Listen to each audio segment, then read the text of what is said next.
வணக்கம் நண்பர்களே, நான் ராகவேந்திர ஆரா. இது ஆரா அப்டேட்ஸ்.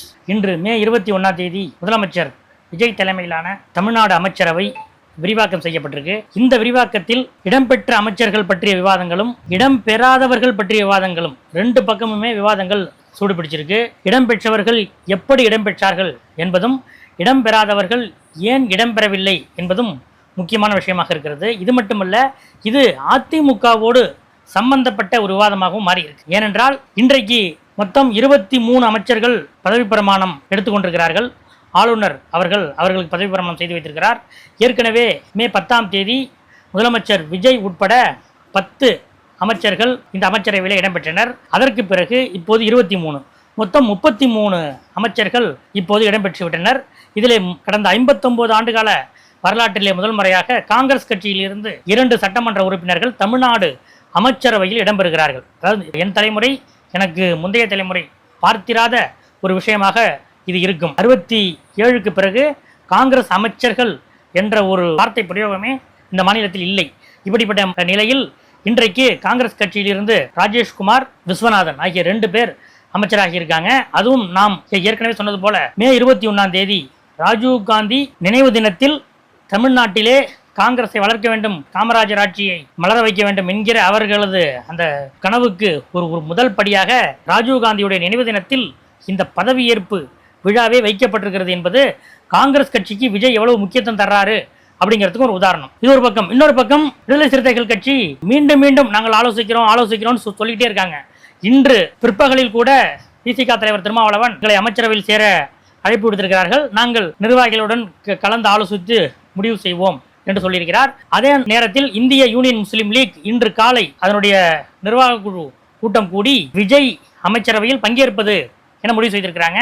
அதை முதலமைச்சர் விஜயை நேரில் சந்தித்தும் அந்த கடிதத்தை அவர்கள் கொடுத்திருக்கிறாங்க. இதெல்லாம் இடம்பெற்றவங்க எப்படி இடம்பெற்றாங்க அப்படின்றது, இடம் பெறாதவர்கள் ஏன் இடம்பெறவில்லை என்பதுதான் இங்கே முக்கியமான விஷயம். இப்போதான் விஷயத்துக்கு வர்றோம். வேலுமணி, CV சண்முகம், விஜயபாஸ்கர், தங்கமணி, நத்தம் விஸ்வநாதன் என அதிமுகவின் முக்கியமான பல்வேறு மாவட்டங்களில் கோலோச்சுகிற முக்கியமான புள்ளிகள் எல்லாம் எடப்பாடி பழனிசாமியை எதிர்த்து கொண்டு ஒரு தனி அணியை உருவாக்கி நாங்கள் விஜய் அரசை ஆதரிக்கிறோம் அப்படின்ட்டு பேட்டி கொடுத்தாங்க.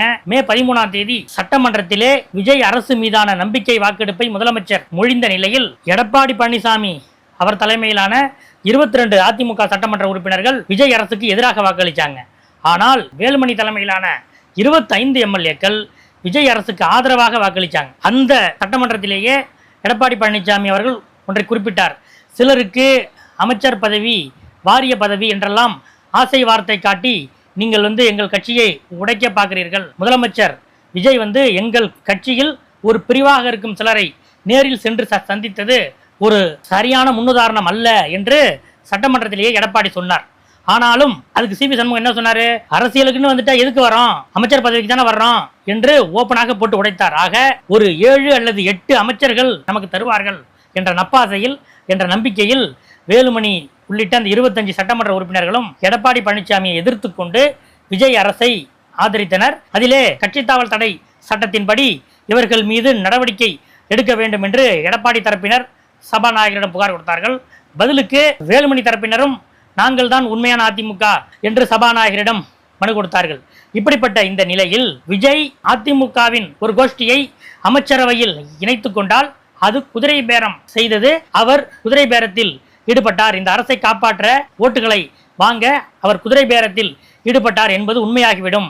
1993 நரசிம்மராவ் எப்படி JMM MPக்களிடம் குதிரை பேரம் பேசினார் என்று அவர் மீது, அவர் பிரதமராக இருந்த போதும் சரி, அவர் மீது CBI எப்படி வழக்கு போட்டதோ அதே போல முதலமைச்சர் விஜய் மீது வழக்கு போடப்படும் என அதிமுகவின் சட்டத்துறை இணைச் செயலாளர் இன்பதுரை MP அவர் சொன்னார். இன்னொரு பக்கம் விடுதலை சிறுத்தைகள் கட்சி பொதுச் செயலாளர் ரவிக்குமார் அவங்க கட்சி தாவல் தடை சட்டத்தின் டார்கெட்டில் இருக்காங்க. இந்த நேரத்தில் அவங்களுக்கு நீங்கள் பதவி கொடுத்தீங்கன்னா அது லீகல் பிரச்சனையை ஏற்படுத்தும், உங்கள் மீதான நல்ல பெயருக்கும் அது களங்கத்தை உண்டாக்கும். அதனால வேணும்னா அவங்கள அந்த 25 பேரையும் ரிசைன் பண்ண சொல்லிட்டு தேர்தலை நிற்க சொல்லி மறுபடியும் ஜெயிக்க வச்சு நீங்கள் MLA ஆக்கி அமைச்சராக்குங்க என்று VCK தரப்பில் பகிரங்கமான வேண்டுகோளை வைக்கப்பட்டது. இப்படிப்பட்ட நிலையில் விஜய் தொடர்ந்து சட்ட ஆலோசனை நடத்தி கொண்டிருந்தார். அதே நேரம் எடப்பாடி பழனிசாமி அவர் என்ன பண்ணாரு, இவர்கள் அதாவது வேலுமணி, CV சண்முகம், விஜயபாஸ்கர் உள்ளிட்டோர் ஒருவேளை விஜயுடைய அமைச்சரவையில் பங்கேற்று விட்டால், அவர்கள் அமைச்சராகிவிட்டால் அவங்க சும்மா இருப்பாங்களா? இங்க இருக்கிற 22 பேர்ல இன்னும் கொஞ்சம் பேர் இழுத்துருவாங்க. ஏற்கனவே 25:22 என்கிறபடிதான் இருக்கிறது. சட்டமன்ற கொறடா என்பவர் அதிகாரப்பூர்வ கட்சி தலைமை தான் நியமிக்க வேண்டும் என ஏற்கனவே உச்சநீதிமன்றம் உத்தரவளித்த அந்த தீர்ப்பின் அடிப்படையில் எடப்பாடி பழனிசாமி இன்று சட்ட ரீதியான அதிமுகவாக இருக்கிறார். ஆனால் அதே நேரம் வேலுமணி, விஜயபாஸ்கர் உள்ளிட்டவங்க அமைச்சராயிட்டாங்கன்னா இங்க இருக்கிற எடப்பாடி பக்கம் இருக்கிறவங்களை ஆசை காட்டி மேலும் சிலரை அங்கே இழுத்து செல்லவும் வாய்ப்பு இருக்கு. இதனால எடப்பாடி என்ன பண்ணாரு, முதலில் அவர்களுக்கு அமைச்சரவை பதவி கிடைப்பதை தடை செய்ய வேண்டும் என்கிற ஒரு ஆலோசனையில ஈடுபட்டார். ஒரு பக்கம் ஆளுநர் மாளிகை, ஒரு பக்கம் டெல்லியில் நேரடியாகவே சில முயற்சிகள் இதெல்லாம் நடந்து கொண்டிருந்தாலும், இன்னொரு பக்கம் உன் பொருளை எடுத்தே உன் அடிக்கிறேன் என்பது போல தமிழக வெற்றிக் கழக நிர்வாகிகளை வைத்தே இவர்களுக்கு எதிராக, அதாவது அதிமுகவிலிருந்து பிரிந்து வந்து இப்போது நம்மை ஆதரிக்கிறோம் என்று சொல்கிறார்களே, அவர்களுக்கு எதிராக ஃபேக்ஸ், இமெயில், அலைபேசி மூலமான புகார்கள் என தமிழக வெற்றிக் கழக தலைமை அலுவலகத்துக்கு நூற்றுக்கணக்கான புகார்களை அந்தந்த மாவட்டத்தில் இருக்கிற அதிமுகவினரிடம் சொல்லி, நீங்கள் உங்களுக்கு தெரிந்த தமிழக வெற்றிக் கழக நிர்வாகியிடம் சொல்லி, இவங்களுக்கெல்லாம் நீங்கள் போதைப் பொருளை ஒழிக்க போகிறேன், பெண்கள் பாதுகாப்புக்கு முக்கியத்துவம் கொடுக்க போறேன்னு சொல்றீங்க, ஆனால் விஜயபாஸ்கர் அவர் மீது குட்கா வழக்கு இருக்கிறதே உங்களுக்கு தெரியாதா? இப்படி எல்லாம் சொல்லி வேலுமணி மீது ஊழல் புகார்கள் இல்லையா, நான் ஆட்சிக்கு வந்தால் 100 நாளில் வேலுமணியை கைது செய்வேன் என்று கோவையிலே ஸ்டாலின் பேசவில்லையா? 5 வருடம் அவர் என்ன செய்தார்? அதே தவறை ஸ்டாலினாவது வேலுமணியை எதிர்க்கட்சியாக வைத்திருந்தார். ஆனால் நாம வேலுமணிக்கு மீண்டும் அமைச்சர் பதவி கொடுத்தால் என்ன ஆவது? இப்படியெல்லாம் ஒவ்வொரு அமைச்சரை பற்றியும் அந்தந்த மாவட்டத்தில் இருக்கிற தமிழக வெற்றிக் கழக நிர்வாகிகளை வைத்தே அதிமுகவினர் புகார்களை டிவிகே ஆபீஸுக்கு, விஜய் கவனத்துக்கு எடுத்து சென்றிருக்கிறார்கள். இது மட்டுமல்ல, இயல்பாகவே தமிழக வெற்றிக் கழகத்தில் இன்னொரு போட்டி நடக்குது.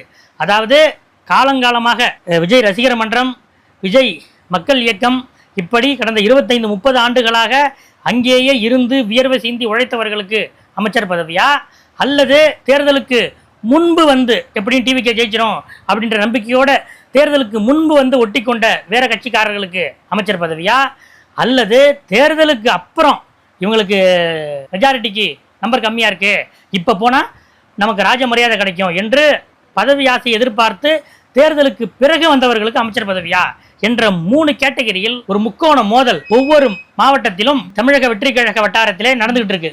குறிப்பா சொல்லணும்னா புதுக்கோட்டை மாவட்டத்தை எடுத்துக்கிட்டீங்கன்னா, அங்கே இன்றைக்கு அமைச்சராக்கப்பட்டிருப்பவர் விஜய் ரசிகர் மன்றம், விஜய் மக்கள் இயக்கம், இதெல்லாம் நீண்ட நாட்களாக ஈடுபட்ட திரு பர்வேஸ் அவர்தான் அறந்தாங்கி சட்டமன்ற தொகுதி எம்எல்ஏ. அவர் இன்னைக்கு அமைச்சராக்கப்பட்டிருக்கிறார். அதாவது இப்போ கந்தர்வக்கோட்டையிலே ஏற்கனவே அதிமுகவில் விஜயபாஸ்கருக்கு முன்பாக அமைச்சராக இருந்த சுப்பிரமணியன் தேர்தலுக்கு முன்பே டிவிகேயில் சேர்ந்து கந்தர்வக்கோட்டை வேட்பாளராக அறிவிக்கப்பட்டார், வெற்றி பெற்றார்.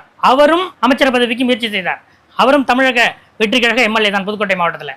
அதே நேரம் தேர்தலுக்கு அப்புறம் இந்த சூழ்நிலையை பயன்படுத்தி விஜயபாஸ்கர் எனக்கு அமைச்சர் பதவி கொடுங்க என்று ஒரு முயற்சியை அவர் செய்தார்.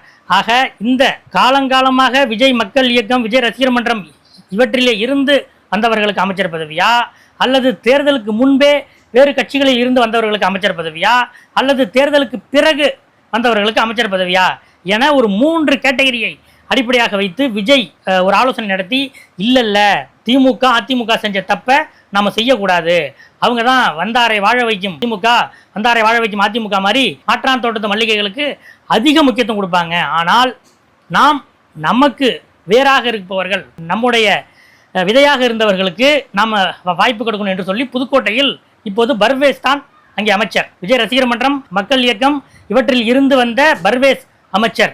தேர்தலுக்கு முன்பு அதிமுகவிலிருந்து வந்த சுப்பிரமணி அவர் எம்எல்ஏவாக இருந்தாலும் அவர் முயற்சி செய்தார், அவருக்கு அமைச்சர் பதவி இல்லை. தேர்தலுக்கு பிறகு, தேர்தல் முடிவுக்கு பிறகு வந்த விஜயபாஸ்கருக்கு அமைச்சர் பதவி இல்லை. இதுதான் விஜய் எடுத்த முடிவு. இந்த 3 கேட்டகரி மாவட்டங்கள், பல்வேறு மாவட்டங்களிலும் இது அப்ளை செய்யப்பட்டு அதன்படியே தான் அமைச்சரவையில் பதவி வழங்கப்பட்டிருக்கு. இதில் ஒரு விதிவிலக்கு, அதிமுகவின் மூத்த தலைவர் செங்கோட்டையன் அவர் தேர்தலுக்கு முன்பே வந்துவிட்டார். அவர் நிர்வாக குழு ஒருங்கிணைப்பாளராக இருக்கிறார்.